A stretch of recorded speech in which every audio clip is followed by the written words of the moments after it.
Imagine un jour où les odeurs de viande laissent place aux senteurs envoûtantes des herbes fraîches, des légumes de saison et des plats végétariens comme tu n'en as jamais goûté. Ce n'est pas un rêve, c'est le Gin Vegetarian, le jour où la Pologne célèbre les végétariens.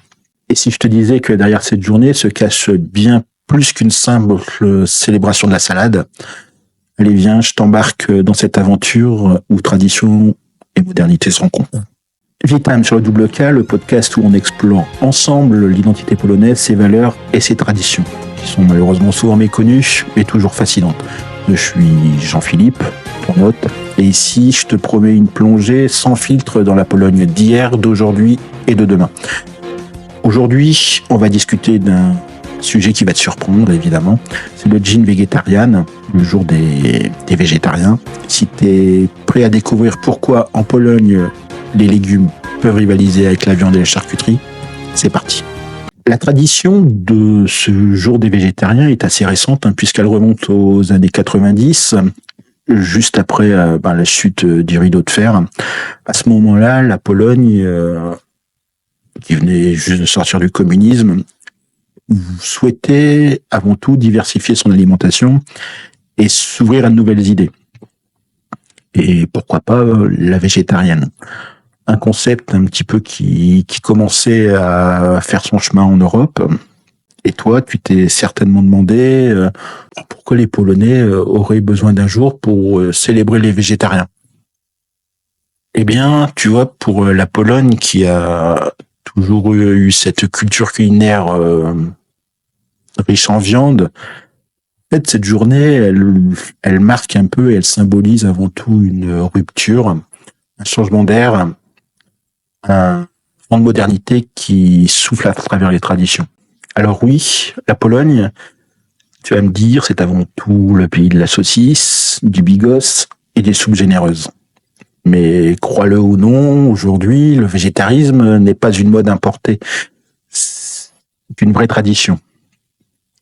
L'idée d'un plat végétarien à base de légumes de saison, de champignons sauvages ou de pommes de terre farcies, c'était déjà sur toutes les tables bien avant que le mot vegan ne devienne tendance. Je me souviens de certains repas quand ma babcia, donc ma grand-mère, préparait certains plats, notamment tout ce qui était à base de choux, des pierogies, soit légumes, etc. Et elle aurait pu en faire pâlir d'envie n'importe quel restaurant végétarien moderne. C'était à la fois simple, savoureux, mais aussi cette côté de sincérité polonaise qui nous touche justement quand on déguste ce genre de plat. Donc évidemment, ici, dans ce podcast, on s'intéresse à l'identité polonaise, ses valeurs, ses coutumes, et comment on pourrait faire un lien entre justement le phénomène de végétarisme et les valeurs. Est-ce qu'on pourrait dire que le végétarisme pourrait être un miroir des valeurs polonaises? C'est une question que l'on va se poser. Donc évidemment, la solidarité, la simplicité, la connexion à la terre sont des valeurs qui parlent à tous les Polonais. Quand on parle de la Pologne ou de Polska, on parle aussi d'une forme de respect, le respect de la nature, le respect des cycles de la terre et le respect des traditions. Souvent, en Pologne, on le voit de plus en plus aujourd'hui, c'est que ce respect, il s'étend aussi à une forme d'alimentation qui privilégie de plus en plus les produits locaux, les produits saisonniers, tout en restant fidèle à l'héritage culturel.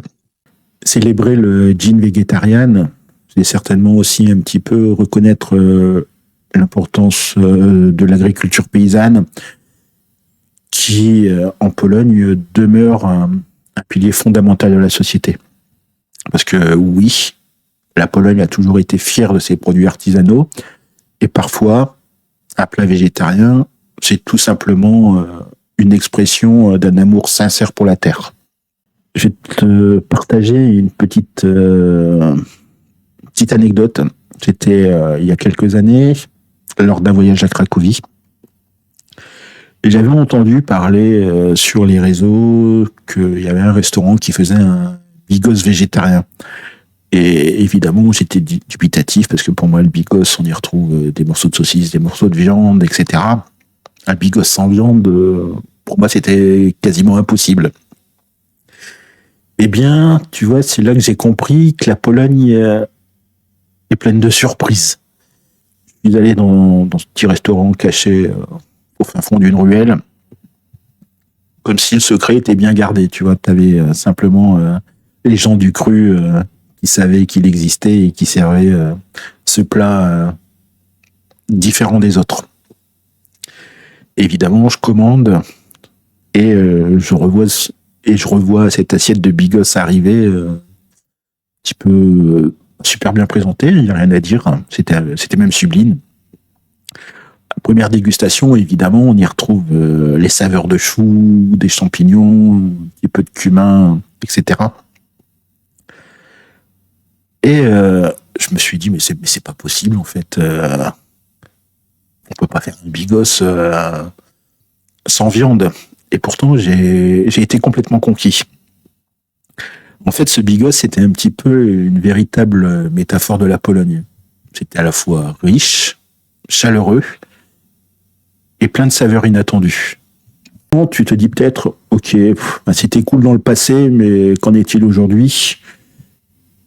Eh bien, je vais te dire qu'aujourd'hui, le végétarisme en Pologne est en plein essor.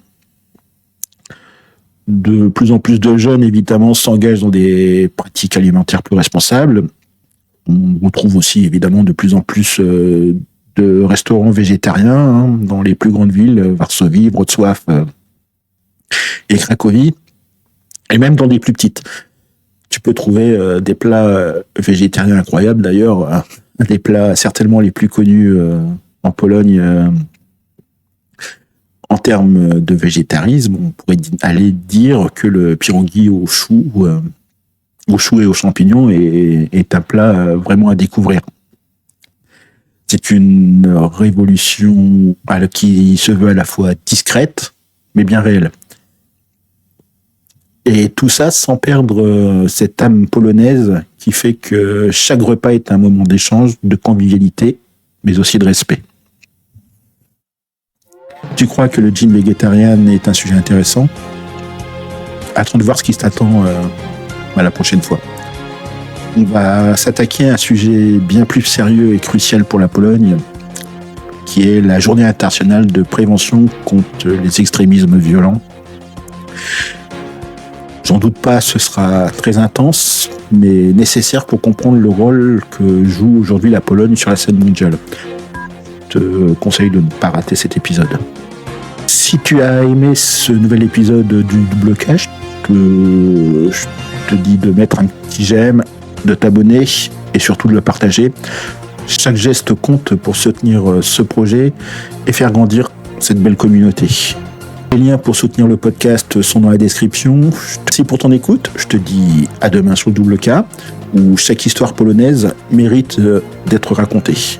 Je te souhaite de passer une excellente journée. Et Gonia, je te dis à demain, do jutra, do zobaczenia.